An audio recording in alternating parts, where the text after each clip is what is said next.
Turning 18 is a big milestone in your life. Depending on where you live in the world, you can have sex, watch naughty films, drink, smoke, or drive a car.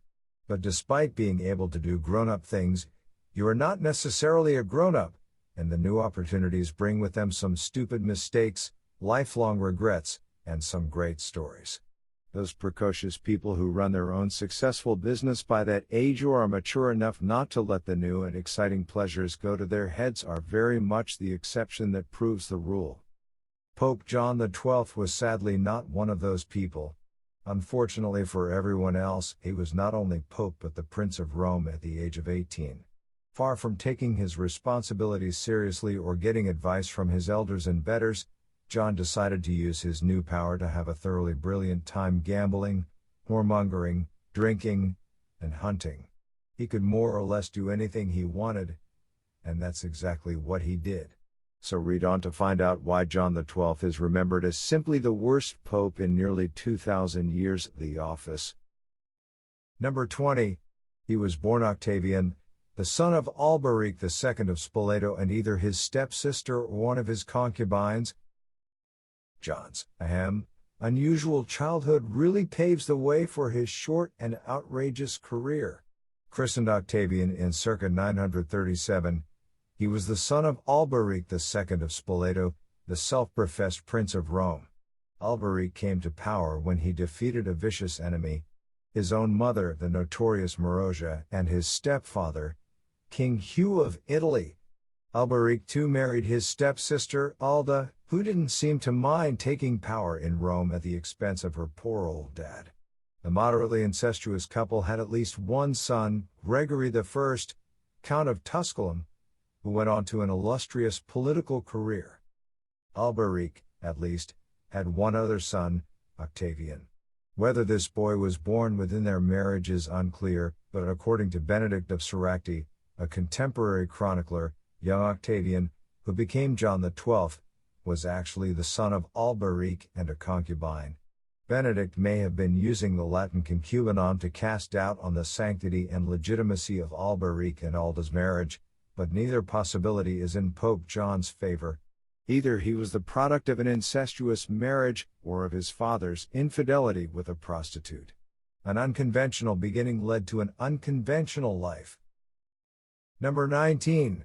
Octavian became Prince of Rome when his father died, and shortly afterwards was elected Pope John XII, aged just 18. On his deathbed, Alberic II's mind turned to the issue of his succession. He named his younger son, Octavian, his heir as Prince of Rome, which must have been exciting enough for the teenager. But Alberic's brother, John, had been Pope John XI, before Alberic imprisoned him, and this gave the prince an idea that office would suit Octavian, who had hitherto shown absolutely no interest in religion, just swell. To keep all the city's power within his family, Alberic forced the leading Roman families and even the current pope, Agapitius II, to swear they would honor his last wish. The pope is the head of the Catholic Church, infallible, and answerable only to God. The office is thus carefully protected and couched in traditions. Alberic's final wish violated the decree of Symmachus from 499, which forbade agreements about a pope's successor in the current incumbent's lifetime, but Agapitius's own health was too weak to let him make even a squeak of disgruntlement. Octavian certainly wasn't going to quibble about his new job, and so he first became Prince of Rome and then Pope a few months later upon Agapitius's death, changing his name to John for some reason. Number 18. John once made a 10-year-old boy Bishop of Todi. The artist formerly known as Octavian soon got to work on making a pig's ear of things. He immediately waged wars against some fearsome Italian dukes occupying former papal lands, and was soundly defeated. If you think this was because he cared about the papacy, think again. Today's 18-year-old boys have Call of Duty to play with, whereas John had an actual army.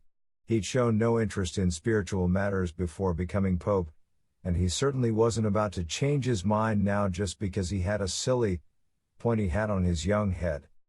John's avowed interests were drinking, fornicating, hunting, and gambling. In fact, his contempt for the papacy was such that he once named a 10-year-old boy Bishop of Todi. Life expectancy was shorter in the early Middle Ages, but even amongst the peasant class a 10-year-old was still a child. So why on earth did he ordain the young tyke? Simple: money. The boy in question was the son of a well-to-do family, who flung a few purses of gold John's way, and he was happy to oblige. And John was Pope, so no one could argue. Number 17. He once ordained a deacon. In a stable. According to his former employees in the Lateran Council, John was always accepting cash for offices, which he needed to buy booze, gamble, and hire prostitutes. But an even worse offense than ordaining a 10-year-old boy was his decision to ordain a deacon in his stable of horses. As far as we can tell, the Bishop of Todi was made a bishop in a church with all due pomp and ceremony. His proud parents would have demanded nothing less, given how much they had to pay for the office, but a horse's stable really was the lowest ebb. There was nothing sacred about the stables John chose for the ceremony. Ordaining a deacon outside of a church undermined the whole point of churches as a sacred space and the house of God himself. Besides, one of John's main failings as pope was his obsession with hunting, and the incident presents his priorities in microcosm. The medieval church fought unsuccessfully against hunting, which it saw as an idle pastime which encouraged sin and wasted time, which could have been spent praying. John didn't care what they thought, and brazenly performed the sacrilegious ceremony in front of high-ranking Catholic priests. Number 16. A subdeacon once called him immature, so John had him castrated and then executed to prove him wrong. As you might expect, John's complete unsuitability for the job of pope raised a fair few eyebrows. We've barely scratched the surface with his misdemeanors, but it should be already unsurprising to learn that a few people took it upon themselves to remind John of the importance of his office. A subdeacon, also called John, once told him to abandon his boyish pursuits, ask for forgiveness, and concentrate on running the Catholic Church.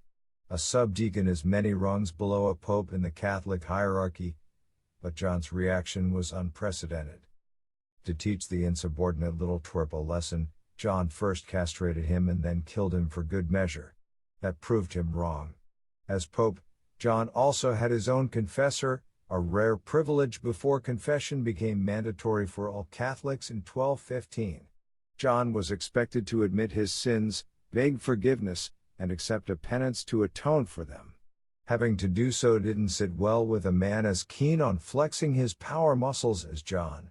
One day, he got sick of his confessor nagging him, and blinded him as a punishment. The man died of his injuries. Number 15. John slept with his own niece and sisters.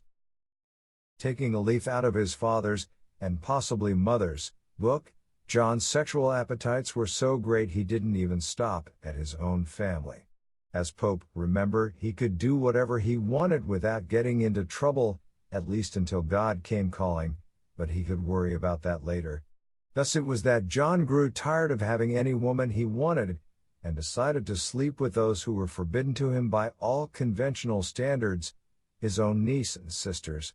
Their precise degree of relation to him is lost, not that there can be any mitigation.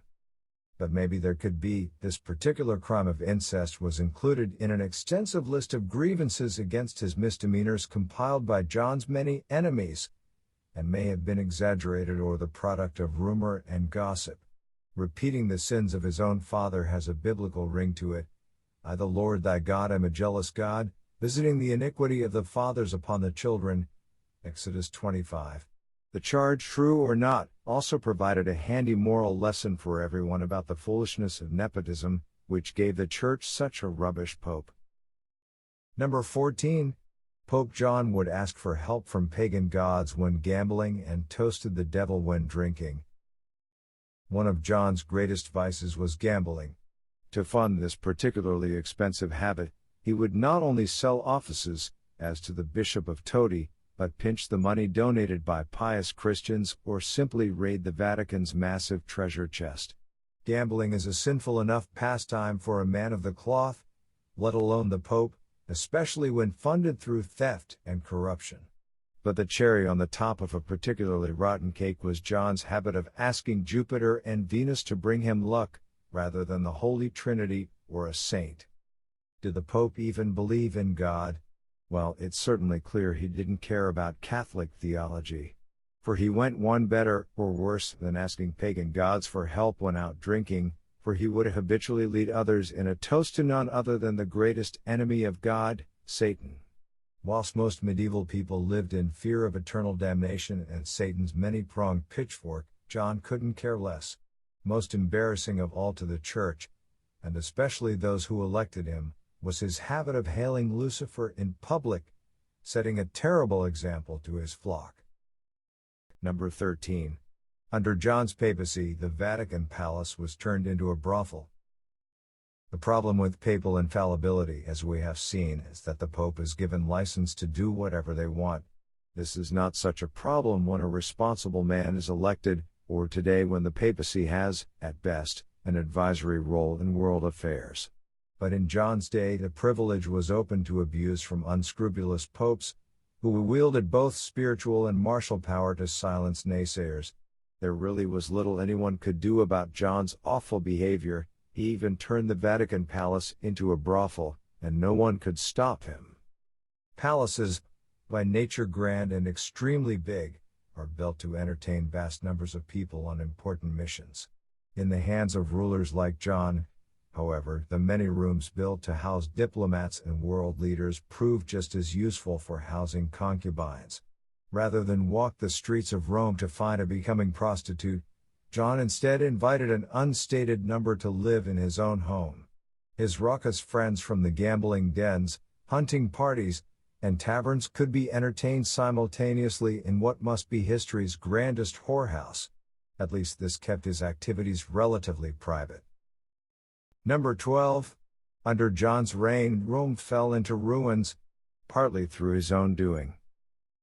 Being so busy with his favorite immoral pastimes meant that John didn't have all that much time to attend to spiritual matters.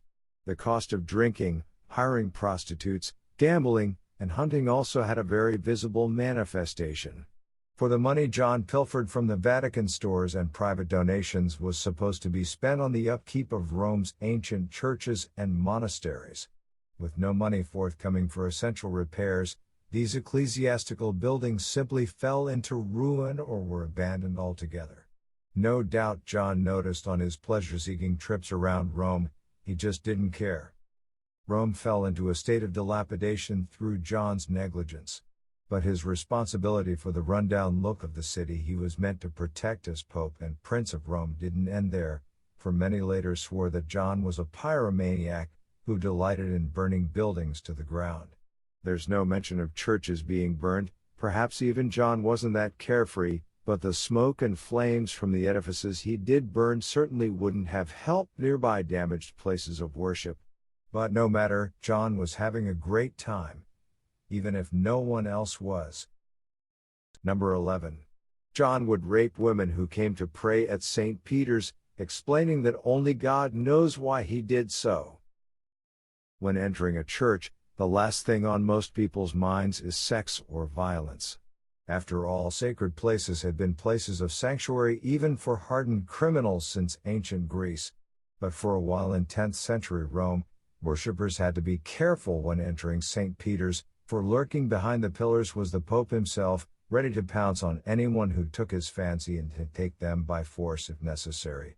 Unsurprisingly, people learned to be wary of entering St. Peter's under John's rule, and this proved not merely a moral but an economic outrage. For quite apart from the indisputable immorality of rape, as far as the Lateran Council were concerned, John's behavior began putting people off praying and leaving donations. Most alarmingly, the lucrative trade in pilgrims from the rest of Europe began to tail off. Only the wealthiest people could afford to go on pilgrimage to Rome, and would give generously to the church as well as availing themselves of the services and accommodation on offer in the city. John scared off these would-be donors and potentially important political allies, explaining only God knows why he behaved as he did.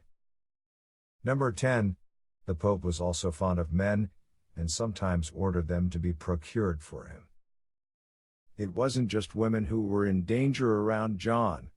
The issue of homosexuality remains a hot potato for the modern Catholic Church, and despite a recent softening under Pope Francis, many Catholics still see it as an abomination.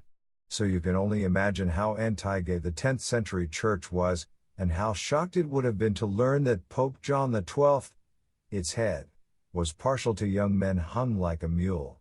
Indeed, he also housed male concubines in the Vatican Palace to cater for all of his desires, and was accused of hosting homosexual orgies. When he decided that he needed a new lover, or his stock of male concubines had got sick of him and sneaked off, John would send his servants out to track down men meeting his aforesaid criteria. As with most of the accusations leveled at John, it's hard to determine how much of the story about his activities with other men are true. After all, being accused of homosexuality was one of the worst insults you could receive in his day.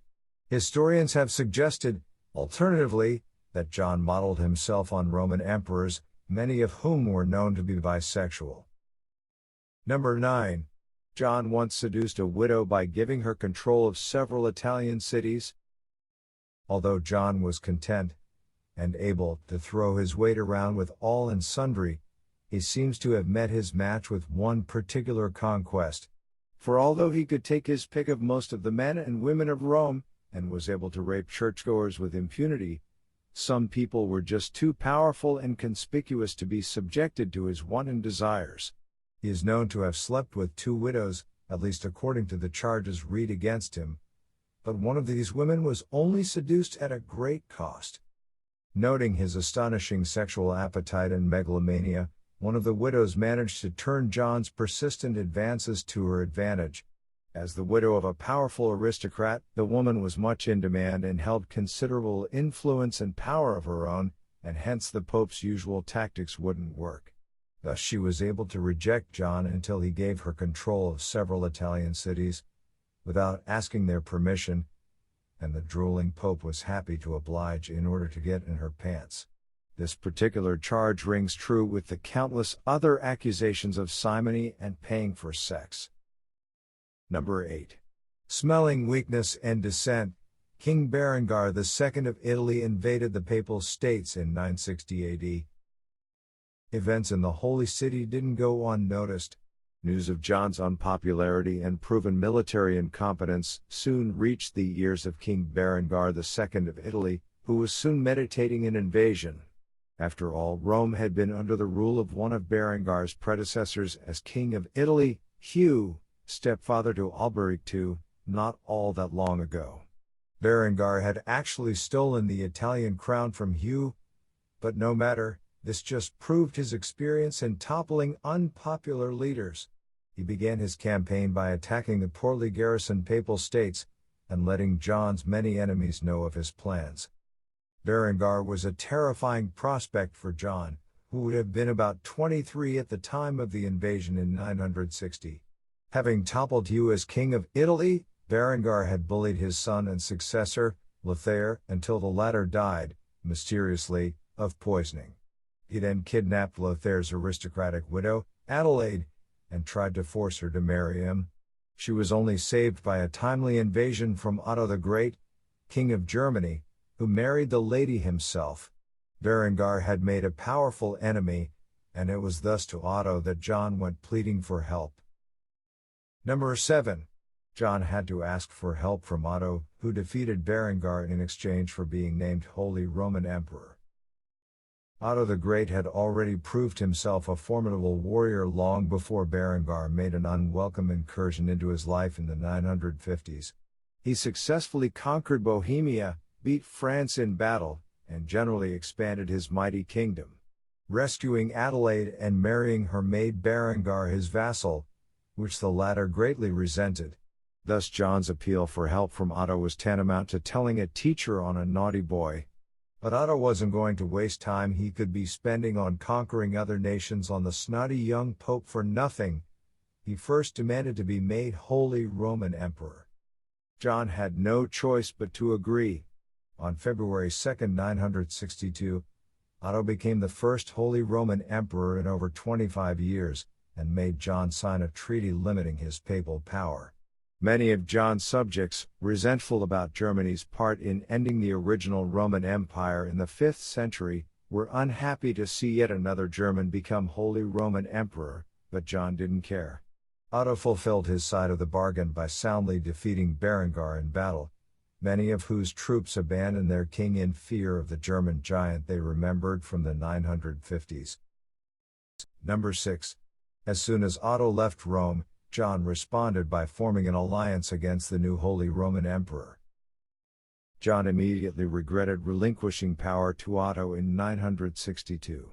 He'd been after an ally, not a master, and felt that Otto had abused his power in exacting the title and treaty. Worst of all for John, Otto was exactly the sort of person he hated, pious, honorable, and moreover not scared of him. Otto in turn disliked the iniquitous John, but was willing to give him a chance. At a synod in 962, Otto demanded that John change his ways, and then proceeded to treat him like a pope and discussed boring issues about the church in Germany. Thus the enraged John set about plotting Otto's downfall as soon as he left Rome to fight Berengar. He sent letters and envoys to Otto's sworn enemies, the Magyars, and even his own son, Adalbert, contriving to get rid of the troublesome, though currently useful, king. This proved a big mistake. Unfortunately for John, his beleaguered religious staff had finally found someone brave enough to stand up to their dreadful boss, and duly sent messengers to tell Otto what the man against whose enemies he was currently risking his life had done. Oh. Number 5. Otto was unsurprisingly livid, and John took the papal treasure and went to hunt in Tivoli rather than face the German army. To say Otto was displeased would be history's greatest understatement. Poor Otto had given the useless and sinful head of the church to which he was so devoted a second chance, against all conventional wisdom, and had been burned. He was also risking his own life to defeat John's sworn enemy on the battlefield, and frankly had better things to do. As soon as he dealt with Berengar and a few other troubling domestic issues, Otto returned to Rome with his great army in November 963, licking his lips at the thought of bringing this treacherous young oik to justice. When you're marching with thousands of soldiers and horses across a foreign country, it's hard to remain inconspicuous. Thus word soon reached Rome that Otto was on the warpath once more, and John took the hint, legging it from the Vatican to Tivoli. He may have been hiding in fear of his life, but John wasn't about to let that ruin his fun. Instead, he took his mind off things by spending a long time hunting, having made off with the entire papal treasure to pay for all his many holiday expenses. He was safe. For the time being. Number 4. John's Lateran Council were delighted when Otto demanded they find a new pope, since he never celebrated Mass properly and was an all-round bad egg. Though his quarry had eluded him, Otto wouldn't head home empty-handed. He called an unofficial synod as soon as he arrived, in which the many crimes of John would finally be examined. John was summoned 3 times, but refused to cut short his hunting expedition. In his absence, Otto presided over the meeting, which is why it's still seen by some church historians as an unofficial synod. But if John had been there, we might never have found out the details of his colorful life, for the witnesses certainly didn't hold back in their testimony. Snarling with rage, Otto heard the charges against John elaborated in excruciating detail. John's own cardinals explained how he never took communion before celebrating Mass, incredibly sacrilegious, didn't observe canonical hours, and had committed the offenses we've already seen above. In sum, reliable witnesses swore that young John was a murderer, gambler, whoremonger, idolater, adulterer, and arsonist, also guilty of incest. In his absence, he was deposed on December 4, 963, and the Lateran Council consecrated one of its own members, the much better qualified Leo Pope, on the same day. But John wasn't finished yet. Number 3. John responded to being summoned by threatening to excommunicate everyone at the synod, and started a riot by offering a bounty for Otto's head. John's reaction to the summons was typically measured and proportionate. He wrote back to his Lateran council to inform them he would not be attending, thundering that the synod was illegal and threatening to excommunicate everyone present. And then he put down his quill, we know it was his quill as the letter's Latin grammar is absolutely terrible, jumped on his horse, and went off hunting again. But he also found time to have a bit of a think about the future, and decided to offer a huge sum of money in exchange for Otto's head on a plate. Otto, as a German, was very unpopular in Rome, and people were so desperate to collect the bounty on his head that a riot was soon underway. Otto quashed the rebellion with brute strength, making him even more unpopular. Poor old Leo was also widely despised just because Otto had backed him as pope, and was left on very shaky ground in the aftermath.